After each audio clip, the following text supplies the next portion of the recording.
Okay, welcome to video 1, Year 13 Psychologists.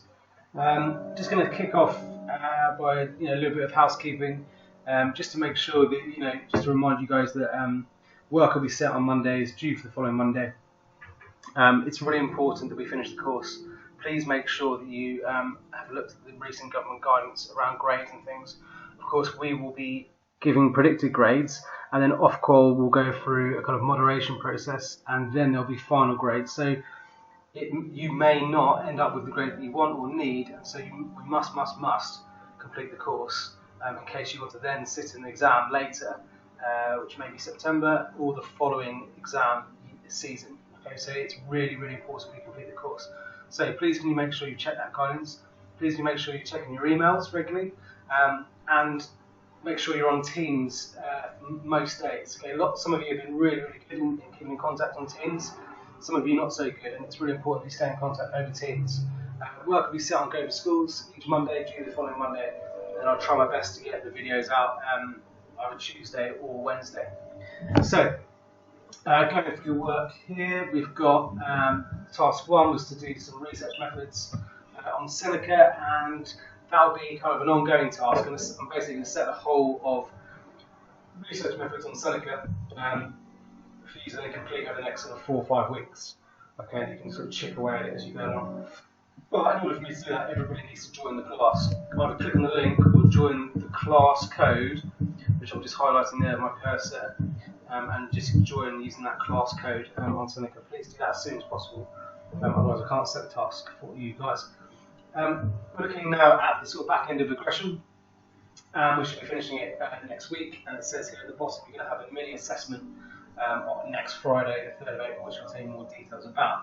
We're going to look today. I'm just going to go through the booklet stuff. I'm going to keep it fairly simple in terms of the lesson today. Just going to go through the booklet stuff and highlight the key areas. I'm going to elaborate on a few bits and pieces and kind of look at the key pieces of evaluation. Of course, you've got other tasks to do, which are up on the screen there, and that's for you to do in your own time. Please continue with the continued kind of revision. Make sure we're ready for that mini assessment next Friday. Okay, so that's the work due for next week. Okay, and work to be doing this week. So we're going to kick off by just going into the booklet, and I've got the teacher version here, which I'm going to talk through. So we're going to talk through each theory, then we'll look more closely at some of the key pieces of evaluation. I'm not going to read through all of the evaluation, but just kind of the bits that you would have written yourself, and that I've got there as well, so we can elaborate on a few bits and pieces. Remember, you're going to be using your resources, using your textbook to write your own evaluation, but also remember you can elaborate on the provided stuff, annotate as we go through. So first of all, we're now looking at kind of 3 sub-theories which relate to media influences on aggression. We'll finish the last one, the 3rd one, next week, cognitive priming, and I'll set some revision tasks in time for our assessment next Friday. So first of all, looking at desensitisation. This is what we can refer to as kind of like an exposure theory. Okay, and we often use that term desensitised, that we become desensitised to something due to exposure. And it's just the amount of exposure that leads to this idea of desensitisation. But what we're trying to do now is apply the theory of desensitisation to trying to explain why that makes us more likely to be aggressive. Okay? In essence, if we are exposed to more aggressive behaviour, that will desensitise us to that aggression and therefore make aggression more acceptable or more likely that we're going to encounter that behaviour. So, theory assumes that under normal conditions, anxiety about the media inhibits its use. So what we're saying here is that by looking at and seeing media aggression, normally that would inhibit us to, in normal conditions, we see aggressive behaviour, it would inhibit us, it would stop us from observing, from carrying out that aggression. Those who are not used to witnessing real violence should theoretically be shocked, but if you are frequently exposed to violence via media, you become less anxious about it and more likely to be aggressive. In other words, it becomes normalised. Okay, so the theory is that the more exposure we have to aggression, the more normalised it becomes, and therefore we lose that kind of inhibitory effect and we see aggressive behaviour as being normal behaviour. through time and through exposure. So the more television violence a child watches, we often relate this to children. You know, how is this going to affect children in their development? The more acceptable aggressive behaviour becomes for that child. Someone who becomes desensitised to violence may therefore perceive it as normal. And I guess this is what we're trying to understand. I'm going to highlight a few key words here. You know, this idea that exposure leads to normalisation. You can annotate this as we go through. Exposure leading to normalisation increases the likelihood, okay, so more likely to engage in violence themselves. The more normalised aggressive behaviour becomes, the more likely that person is to engage in aggressive behaviour themselves. Desensitisation to media violence typically takes a long time. Because media violence is essentially not real, it's going to take time for that to have an effect. A result of numerous repeated exposures to violent films or violent computer games. So it has to be numerous exposures. I guess it's this idea of repeat exposure that is really, really important. In order to become, you won't become desensitized to something by just seeing it once. Okay. Now, there's a few indicators that desensitization has occurred. Okay, you're less likely to notice violence in real life. If something becomes normal, you're less likely to notice it because it's not going against any social norms. Yeah? They feel less sympathy for the victims of violence. Sympathy, you know, it's embedded in our, you know, personality as humans, right? We feel sympathy, but an indicator of desensitization is there's less of that. Okay. They have less negative attitudes towards violence, again, as a result of that desensitization. And all of these factors increase the likelihood, okay, of aggressive behaviour in their life. Now, we can start to think now, well, this really isn't a highly deterministic argument. We're just saying here that actually, and it's not really a highly deterministic theory, we're just saying that it increases the likelihood of aggressive behaviour. Okay, if it becomes normalised, it's increasing the likelihood. We're not saying that if you are desensitised, you will be aggressive, we're just saying it increases that likelihood. Now, we can interestingly relate desensitisation to arousal. Okay? And a key part of desensitisation is that it leads to a reduction in the physiological arousal. Okay? Now, when we ordinarily, if we see some violence, okay, ordinarily we would be shocked by that. Okay? It would increase our anxiety and it would trigger the sympathetic nervous system. Now, what we're saying here is those that repeatedly are exposed to media aggression can have an impact on our levels of arousal. Okay? So a key part of desensitization, it leads to a reduction in physiological arousal associated with the sympathetic nervous system. And we've got a nice kind of overlap here with our biopsychology, in as much as, remember, the sympathetic nervous system speeds things up. Yeah. So increases your heart rate, gets you ready, and links that kind of fight or flight response. Whereas our parasympathetic nervous system slows things down.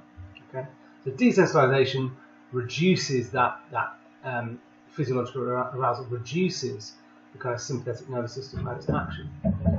When individuals are exposed to real violence, having been exposed to media violence. So what we're saying here is that through that desensitization, we will experience lower levels of arousal if we've had continued media exposure to aggression. Okay, continued media aggression exposure. It will reduce our arousal when we see real violence. Okay? Thus, each time aggressive media is watched, the person's physical and emotional reactions to aggression reduce. Therefore, aggression becomes an acceptable behaviour, and this is the key part. Okay? Through that exposure, it becomes acceptable, with little or no anxiety occurring when viewing or carrying out the behaviour, making it more likely to happen. Again, we're referring to a likelihood of the behaviour, likelihood of aggressive acts. We're not saying that desensitisation causes you to be aggressive. It is not a causal link, okay, just an association. Okay, we've got a nice diagram just to kind of bring this all together. So, usually viewing violence, we have an increase in anxiety and physiological arousal. And generally, that will lead, because of that shocking feeling, generally we will not want to engage in aggressive behaviour ourselves because of that anxiety-inducing feeling having observed it. Regularly watching violence in media can change this. So it changes our physiological levels of arousal, leading to a reduction, okay, in the arousal when viewing aggressive behaviour. It becomes normalised, therefore increasing the likelihood of acting out aggressively. Now again, this is not a causal relationship at all, it is simply an association. Okay, on to our evaluation then. Now you had some supporting evidence from Carnegie et al. 2007, so a relatively recent piece of research. So we're going to read through, I'm just going to read through the stuff that wasn't provided for you, that you would have written yourself, and in doing so, you're going to be able to add any additional notes. You'll be able to check your own writing, is there enough detail, we'll talk about some elaborations that you can have on this. So supporting evidence from Carnegie et al. 2007, just supporting that idea of desensitization. It tested the claim that physiological arousal decreases after exposure to violence. So actually testing in quite a specific part of the theory here. Yeah, this decrease in arousal due to continued exposure of media violence. So participants played either a violent or non-violent video game for 20 minutes. Now, we'll think about how valid this stage is in a minute. And then watched a 10-minute clip containing scenes of real-life violence while their heart rate and skin conductance were monitored. Skin conductance is another form of measuring your levels of arousal.